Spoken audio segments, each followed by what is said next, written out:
অনেকেই জানতে চাইছেন 18 মাস হয়ে গেল এখনো আমার ফুয়েল ট্যাঙ্ক এত চকচকে কি করে, বা মরিচা ধরে নাই বা কোনো সমস্যা হয় নাই কেন।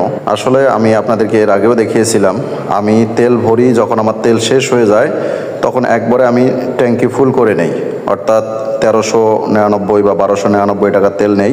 এতে আমার দেখা যায় যে 10.5 লিটার তেল হয়ে যায়। এর দ্বারা আমার ট্যাঙ্কটা পুরো ফুল হয়ে যায় এবং এ কারণেই মরিচা ধরার বা খালি থাকার কোনো সুযোগ থাকে না।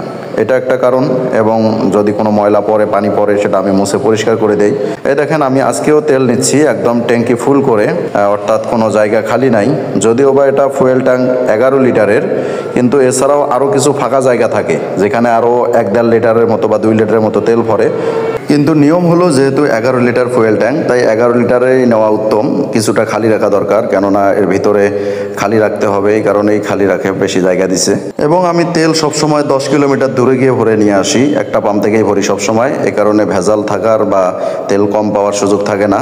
বিভিন্ন জায়গার থেকে তেল নিলে তেলের মধ্যে ভেজাল থাকে, এর দ্বারা মাইলেজ কম পাওয়া যায় বা ফুয়েল ট্যাঙ্কের সমস্যা হয়। এই কারণে আমি সবসময় একটা পাম্প থেকেই নিয়ে থাকি। তেল যখন শেষ হয়ে এক দাগে চলে আসে, তখন আবার এক ট্যাঙ্কি ফুল করে নিয়ে নেই। বাস 1 মাস থেকে 1.5 মাস পর্যন্ত নিশ্চিন্তায় গাড়ি চালাইতে থাকি, কোনো সমস্যা নেই। মাইলেজ দেখিয়েছি 64 থেকে 65 মাইলেজ পেয়ে থাকি। যদি 50 থেকে 60 গতির মধ্যে গাড়ি চালাই এবং ইকোলাইটের গাড়ি চালাই, তাহলে মাইলেজ ভালো পাওয়া যায়। এবং তেল যদি ভালো হয় তাহলেও মাইলেজ ভালো পাওয়া যায়। এমনই সব ভিডিও পেতে চ্যানেলটি সাবস্ক্রাইব করে বেল বাটনটি প্রেস করে দিন।